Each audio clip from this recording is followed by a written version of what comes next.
ಇನ್ನೊಂದು ಬಹಳ ಪ್ರಮುಖವಾದ ವಿಚಾರ ಏನು ಅವ್ರಿಗೆ ತಿಳಿಸಿದ್ದೇವೆ ಅಂತಂದರೆ, ಈಗ ಒಂದು ಹೊಸ CSR ಪಾಲಿಸಿ ತರ್ತಾ ಇದ್ದೇವೆ. ಏನು CSR ಪಾಲಿಸಿ ಅಂದರೆ, ಗ್ರಾಮೀಣ ಪ್ರದೇಶದಲ್ಲಿ, ಟೌನಲ್ಲ, ಸಿಟಿಗಳಲ್ಲ, ಹಳ್ಳಿಗಳಲ್ಲಿ, ನಮ್ಮ ದೇಶದಲ್ಲಿ, ನಮ್ಮ ರಾಜ್ಯದಲ್ಲಿ ಯಾರು ಇಲ್ಲಿ 2% ಕಂಪಲ್ಸರಿ CSRಗೆ ಖರ್ಚು ಮಾಡಬೇಕು ಅಂತಿದೆ. ಫಸ್ಟ್ ಪ್ರಯಾರಿಟಿ ನಮ್ಮ ಶಾಲೆಗಳಿಗೆ. ಜನ ನಗರಕ್ಕೆ ಬರೋದನ್ನ ತಪ್ಪಿಸ್ಬೇಕು, ಟೌನ್ಗಳು ಬರೋದನ್ನ ತಪ್ಪಿಸ್ಬೇಕು. ವಿದ್ಯಾಭ್ಯಾಸಕ್ಕೋಸ್ಕರ ಒಳ್ಳೆ ಕ್ವಾಲಿಟಿ ಎಜುಕೇಷನ್ ಕೊಡಿಸ್ಬೇಕು. ಕನಿಷ್ಠ ನಮ್ಮದೇ ಆದಂಥ ಡಿಸೈನ್ ಕ್ರಿಯೇಟ್ ಮಾಡಿದ್ವಿ. ಮುಂದಕ್ಕೆ ಕೆಲವು ಒಂದೊಂದು ಸ್ಕೂಲ್ನ ಅಡಾಪ್ಟ್ ಮಾಡೋಕ್ಕೆ ತಿಳಿಸ್ತೀವಿ. ಗೌರ್ಮೆಂಟ್ ಶಾಲೆಗಳಿಗೆ ಅವರಿಗೆ ಫೆಸಿಲಿಟೀಸ್ ಕೊಟ್ಟು, ನಗರಗಳಲ್ಲಿ, ಟೌನ್ಗಳಲ್ಲಿ ಯಾವ ರೀತಿ ಕ್ವಾಲಿಟಿ ಎಜುಕೇಷನ್ ಸಿಗ್ತಾ ಇದೆ ಅದೇ ರೀತಿ ವಿದ್ಯಾಭ್ಯಾಸವನ್ನು ಕೊಡಿಸ್ಬೇಕು ಅನ್ನೋ ದೃಷ್ಟಿಯಿಂದ CSR ಶಾಲೆಗಳನ್ನು ಮಾಡಬೇಕು ಅಂತ ತೀರ್ಮಾನ ಮಾಡಿದ್ದೇವೆ. ಈಗಾಗಲೇ ನಮ್ಮ ಜಿಲ್ಲೆಯಲ್ಲೇ ನೀವು ಹೋಗಿ ನೋಡ್ಕೊಂಬನ್ನಿ, ಒಂದು 20ಕ್ಕೂ ಹೆಚ್ಚು ಇಂಥ ಶಾಲೆಗಳನ್ನು ನಾವು ಪ್ರಾರಂಭ ಮಾಡಿದ್ದೇವೆ. ಅದನ್ನು KPS ಆಗಿ ಪರಿವರ್ತನೆ ಮಾಡ್ಬೋದು, ಇಲ್ಲಾಂದರೆ ರೆಗ್ಯುಲರ್ ಸ್ಕೂಲ್ ಆಗಿ ಮಾಡ್ಬೋದು. ಅವೆಲ್ಲ ಗೌರ್ಮೆಂಟ್ ಸ್ಕೂಲ್. ಅವ್ರು ಯಾರು CSR ಸಂಸ್ಥೆಯವರು ಸರ್ಕಾರಕ್ಕೆ ದುಡ್ಡು ಕೊಡೋದು ಅವಶ್ಯಕತೆ ಇಲ್ಲ. ನಾವು ಅವರಿಗೆ ಮಾಡೆಲ್ ಮಾತ್ರ ಕೊಡ್ತೀವಿ ಅಷ್ಟೇ. ಈ ರೀತಿ ಕಟ್ಕೊಡ್ಬೇಕು, ಈ ರೀತಿ ಫೆಸಿಲಿಟಿ ಇರಬೇಕು, ಈ ರೀತಿ ಲ್ಯಾಬ್ಗಳಿರಬೇಕು, ಈ ರೀತಿ ಇರಬೇಕು ಅಂತ ಕಟ್ತೀವಿ. ಅವರೇ ಕೊಟ್ಕೊಂಡು ಅವ್ರ ಹೆಸರು ಕೂಡ ಅವ್ರು ಹಾಕ್ಕೊಳ್ಳಿ, ಅವ್ರ ಬ್ರ್ಯಾಂಡ್ನ ಅವ್ರು ಮಾಡ್ಕೊಳ್ಳಿ. Let they brand themselves. ನಮಗೇನು ಸಮಸ್ಯೆ ಇಲ್ಲ. ಅವ್ರು ಬಿಲ್ಡಿಂಗ್ ಕಟ್ಕೊಡ್ತಾರೆ. It will be a purely government school, private school ಅಲ್ಲ. ಪ್ರೈವೇಟ್ ಸ್ಕೂಲ್ ನಮ್ಮ ಮಕ್ಕಳು ಖಾಸಗಿ ಶಾಲೆ ಏನು ಕ್ವಾಲಿಟಿ ಇದೆ ಅದೇ ಕ್ವಾಲಿಟೀಲಿ ಹೋಗಬೇಕು. ಇವತ್ತು ಹೆಂಗೆ ನಮ್ಮಲ್ಲಿ ಮೊರಾರ್ಜಿ ಶಾಲೆ ಇರ್ಬೋದು, ಬೇರೆ ಶಾಲೆಗಳಲ್ಲಿ ಯಾವ ರೀತಿ ವಿದ್ಯಾಭ್ಯಾಸ ಮಾಡಿಕೊಂಡು ಒಳ್ಳೊಳ್ಳೆ ರ್ಯಾಂಕ್ಗಳನ್ನು ಪಡ್ಕೊಂಡು ಚೆನ್ನಾಗಿ ಇದನ್ನು ಮಾಡ್ತಾಯಿದ್ದಾರೆ. ಆದರ್ಶ ಶಾಲೆಗಳು, ಬೇರೆ ಹೆಸರುಗಳಲ್ಲಿ ಶಾಲೆಗಳಿದೆ, ಹಾಸ್ಟೆಲ್ಗಳಿದೆ. ಆ ರೀತಿ ಅವರೆಲ್ಲರೂ ಕೂಡ ಒಳ್ಳೆ ಬಿಲ್ಡಿಂಗ್ಗಳನ್ನು ವ್ಯವಸ್ಥೆ ಮಾಡಿಕೊಂಡು ಒಳ್ಳೆ ಇನ್ಫ್ರಾಸ್ಟ್ರಕ್ಚರ್ ಕ್ರಿಯೇಟ್ ಮಾಡಲಿಕ್ಕೆ ನಾವು ಕಾರ್ಯಕ್ರಮವನ್ನು ನಾವು ರೂಪಿಸಿ, ಆ ಸದ್ಯದಲ್ಲೇ ಇನ್ನೊಂದು 2-3 ದಿನದಲ್ಲೇ ಅವ್ರಿಗೆ ಪಾಲಿಸಿ ಎಲ್ಲ ಹೋಗ್ತಾ ಇದೆ. ಮತ್ತು ಈಗಾಗಲೇ ನಾನು 240 ಸ್ಕ್ವೇರ್ ಫೀಟ್ದು ಈಗಾಗಲೇ ಜಿಯೋ ಕೂಡ ಇಶ್ಯೂ ಆಗಿದೆ, ಅದು ಕೂಡ ಆಗ್ತಾಯಿದೆ. ಇದಲ್ಲದೆ for the first time in India private employment exchange ಯಾರ್ಯಾರು ಉದ್ಯೋಗವನ್ನು ಖಾಸಗಿಲಿ ಪಡ್ಕೊಳ್ಬೇಕು ಅವರು ಈ ಎಕ್ಸ್ಚೇಂಜಲ್ಲಿ ಎನ್ರೋಲ್ ಮಾಡ್ಕೊಳ್ಬೇಕು. ಯಾರು ಫ್ಯಾಕ್ಟ್ರಿಗಳಿಗೆ ಉದ್ಯೋಗ ಬೇಕು ಆ ಹುಡುಗರುಗಳು ಕೆಲವೆಲ್ಲ ಬೇಕಾದಷ್ಟು ನೀವೆಲ್ಲ ಗಮನಿಸಿದ್ದೀರಿ, ಅವರು ಪ್ರೈವೇಟಾಗಿ ಮಾಡ್ಕೊಳ್ಳೋದು, ಜಾಬ್ ಫೇರ್ ನಡೆಸೋದು ಇವೆಲ್ಲ ಮಾಡ್ತಾರೆ. ನೇರವಾಗಿ ಅವರು ಎಕ್ಸ್ಚೇಂಜಲ್ಲಿ ನಮ್ಮ ಹುಡುಗರುಗಳು ರಿಜಿಸ್ಟರ್ ಮಾಡ್ಕೊಳ್ತಾರೆ.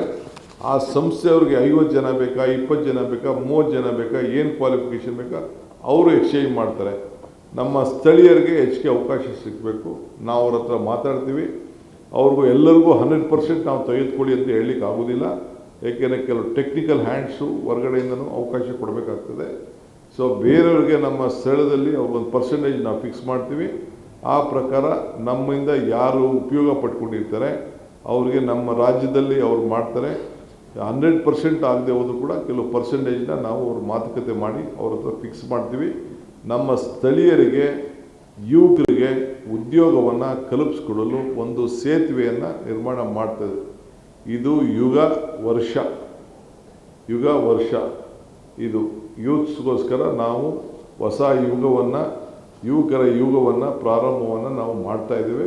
ಸೊ ಯುವಕರಿಗೆ ಒಂದು ದೊಡ್ಡ ಅವಕಾಶವನ್ನು ನಾವು ಇದನ್ನು ಯಾರು ವಿದ್ಯಾರ್ಥಿಗಳಿದ್ದಾರೆ, ಈ ಕೆಲಸವನ್ನು ಮಾಡ್ತಾಯಿದ್ದಾರೆ, ಯಾರು ಪೆನ್ಷನ್ಗಳು ತೆಗೆದುಕೊಳ್ತಾ ಇದ್ದಾರೆ, ಯಾರು ಎಂಪ್ಲಾಯ್ಮೆಂಟ್ ಇಲ್ಲದೆ ಇರ್ತಾರೆ ಅವ್ರಿಗೊಂದು ಸಂಪರ್ಕವನ್ನು ಮಾಡಿಕೊಳ್ಳಿಕ್ಕೆ ಎಲ್ಲೆಲ್ಲ ಹೋಗಿಕೆ ನಮಗೆಲ್ಲ ಮಂತ್ರಿಗಳಿಗೆ ದಿನ ಒಂದು 100 ಅರ್ಜಿಯಾದರೂ ನಮ್ಮ ಹತ್ರ ಬರ್ತವೆ, ಕೆಲಸ ಕೊಡಿಸಿ ಅಂತೇಳಿ. ಸೊ ಈ ದೃಷ್ಟಿಯಿಂದ ನಾವು ಮಾಡ್ತಾಯಿದ್ದೀವಿ. ಈಗ ನಮ್ಮ SP ಗಳಿಗೆ, DC ಗಳಿಗೆ ಈ ಪೋಸಿ ಸ್ಕೀಮ್ ಮೊನ್ನೆ ನೀವು ಗಮನಿಸಿದ್ದೀರಲ್ಲ, ಇವೆಲ್ಲ ಕೆಲವೆಲ್ಲ ₹1ಗೆ ₹3 ಬಡ್ಡಿ ಕೊಡ್ತೀವಿ, ₹2 ಬಡ್ಡಿ ಕೊಡ್ತೀವಿ, 30%, 36%, 48%. ಇದೆಲ್ಲ ಕೂಡ ಇಂಟೆಲಿಜೆನ್ಸ್ ಅವ್ರ ಹತ್ರ ನಾನು ಹೇಳಿದ್ದೀನಿ. ಪೊಲೀಸವ್ರಿಗೆ ನಿಮ್ಮದೇ ಆದಂಥ ಇಂಟೆಲಿಜೆನ್ಸ್ ಬಿಟ್ಟು ವಿಲೇಜ್ ಅಕೌಂಟೆಂಟು ಮತ್ತು ರೆವಿನ್ಯೂ ಇನ್ಸ್ಪೆಕ್ಟರ್ಗಳು ಮತ್ತು PDOಗಳು ತಿಳಿಸಿ ಯಾರ್ಯಾರು ಈ ರೀತಿ ಮಾಡ್ತಾಯಿದ್ದಾರೆ. ಈಗ ಮೊನ್ನೆ ಬಿಲ್ ತಂದರೂ ಕೂಡ ಈ ರೀತಿ ಮಿಸ್ಯೂಸ್ ಆಗ್ತಾಯಿದೆ. ಸೊ ಅದಕ್ಕೆ ಕಡಿವಾಣ ಹಾಕಬೇಕು. ಅವನ್ನೆಲ್ಲರೂ ಕೂಡ ಇದಕ್ಕೆ ಬಲಿ ಮಾಡಬೇಕು. ಅವ್ರಿಗೆಲ್ಲ ಕೇಸ್ಗಳು ಬುಕ್ ಮಾಡಬೇಕು. ಯಾರಿಗೂ ಕೂಡ ಜಾಗೃತಿ ಮೂಡಿಸ್ಬೇಕು. ಇಂಥದಕ್ಕೆ ಆಮಿಷಕ್ಕೆ ಯಾರು ಕೂಡ ಒಳಗಾಗಬಾರ್ದು ಅನ್ನೋ ದೃಷ್ಟಿಯಿಂದ ಇದಕ್ಕೆ ನಾನು ಅವ್ರಿಗೆ ಐಡೆಂಟಿಫಿಕೇಷನ್ ಮಾಡಲಿಕ್ಕೆ ಹೋಗ್ತಾ ಇದ್ದೀವಿ. Prevention is better then cure ಅಂತೇಳಿ ಇದನ್ನು ನಾವು ನಮ್ಮ ಇಂಟೆಲಿಜೆನ್ಸ್ ಅವರು ಕೂಡ ಮತ್ತು ನಮ್ಮ ಪೊಲೀಸ್ ಅಧಿಕಾರಿಗಳು ಮತ್ತು ರೆವಿನ್ಯೂ ಇಲಾಖೆಯವರು 3 ಜನ ಸೇರಿ ಅಂಥವನ್ನೆಲ್ಲ ಗುರುಸಿ ಈ ಮೀಟ್ರ್ ಬಡ್ಡಿ ಯಾರ ಹತ್ರ ಉಸುಲು ಮಾಡಿಕೊಂಡು ಬೇರೆ ಬೇರೆ ಥರ ಆಸೆ ತೋರಿಸಿ ಒಂದು 6 ತಿಂಗಳು 7 ತಿಂಗಳು ಕೊಟ್ಬಿಟ್ಟು 1 ವರ್ಷ ಆದಮೇಲೆ ಓಡೋಗ್ತಾರೆ. ಈ IMA ಇವೆಲ್ಲ ಏನೋ ನೋಡಿದ್ದೀರಾ ನೀವೆಲ್ಲ, ಅದ್ಯಾವುದೋ ವಿನ್ಕೋ ಒಂದು ಏನೇನೋ ಬಂತಲ್ಲ ಸ್ಕೀಮ್ಗಳು, ಆ ರೀತಿ ಅವನ್ನೆಲ್ಲ ಕೂಡ ನಿಲ್ಲಿಸಲಿಕ್ಕೆ ಮಾಡ್ತಾಯಿದ್ವಿ. ಜೊತೆಗೆ ನಾನು ಡೈರೆಕ್ಷನ್ ಕೊಟ್ಟಿದ್ದೀನಿ ನಮ್ಮ DCಗಳಿಗೆ. ಈ ಮೊಬಿಲಿಟಿ ಪ್ಲ್ಯಾನ್ ನಮ್ಮ ಮುಂದಕ್ಕೆ ಪ್ಲ್ಯಾನಿಂಗ್ ಅಥಾರಿಟಿಗೆ ಪ್ರತಿ ತಾಲೂಕಲ್ಲೂ ಕಂಪಲ್ಸರಿ ಈಗಿಂದನೇ ರಿಂಗ್ ರೋಡ್ಗೆ ನಾವು ವ್ಯವಸ್ಥೆನ ಪ್ಲ್ಯಾನ್ ಹಾಕ್ಕೊಳ್ಬೇಕು ಅಂತ. ಒಂದೇ ವರ್ಷ ನಾವು ಮಾಡೋಕ್ಕಾಗದೇ ಇರ್ಬೋದು, ಬಟ್ ಗ್ರಿಡ್ನ ನಾವು ಮಾರ್ಕ್ ಮಾಡಿ ಬಿಡಬೇಕು. ಅದಕ್ಕೆ ಬೇಕಾದಷ್ಟು ಸಮಸ್ಯೆ ಇದೆ, ಬೇಕಾದಷ್ಟು ಫೈನಾನ್ಷಿಯಲ್ ಇರ್ತದೆ, ಇರಲಿ ಚಿಂತೆ ಇಲ್ಲ. ಯಾಕೆಂದರೆ ಟೌನ್ಗಳಲ್ಲಿ ವೆಹಿಕಲ್ ಹೋಗ್ಬೋಳೋಕ್ಕೆ ಭಾಳ ಕಷ್ಟ ಆಗ್ತದೆ. ಸೊ ಅದಕ್ಕೆ ಎಲ್ಲ ಟೌನ್ ಹೆಡ್ ಕ್ವಾರ್ಟರ್ಸು ಡಿಸ್ಟಿಕ್ ಹೆಡ್ ಕ್ವಾರ್ಟರ್ಸ್ಗಳಿಗೆ ಒಂದು ರಿಂಗ್ ರೋಡನ್ನು ಕಂಪಲ್ಸರಿ ಇಡಬೇಕು. ಆಗ ಟೌನು ಕೂಡ ಬೆಳೀತದೆ, ಮಾರ್ಕೆಟ್ ಕೂಡ ಜಾಸ್ತಿ ಆಗ್ತದೆ, ಅವರ ಆಸ್ತಿ ಬೆಲೆಗಳು ಜಾಸ್ತಿ ಆಗ್ತದೆ. ಅದಕ್ಕೆ ಮುಂದಕ್ಕೆ ಪ್ಲ್ಯಾನ್ ಹಾಕಿ ಅಲ್ಲಿ ಕನ್ಸ್ಟ್ರಕ್ಷನ್ ನಿಲ್ಲಿಸಬೇಕು. ಒಂದ್ಸಲಿ ಕನ್ಸ್ಟ್ರಕ್ಷನ್ ಆಗೋಯ್ತು ಅಂತಂದರೆ ನಾವು ಅದನ್ನು ಮಾಡಲಿಕ್ಕೆ ಸಾಧ್ಯ ಆಗೋದಿಲ್ಲ.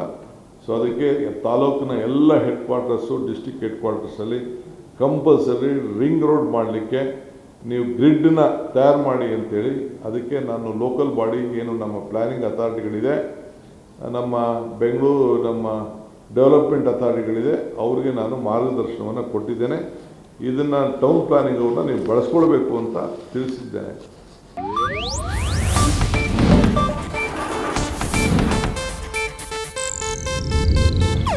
ಇದು ಏಷ್ಯಾನೆಟ್ ನ್ಯೂಸ್ ನೆಟ್ವರ್ಕ್ ಪ್ರಸ್ತುತಿ.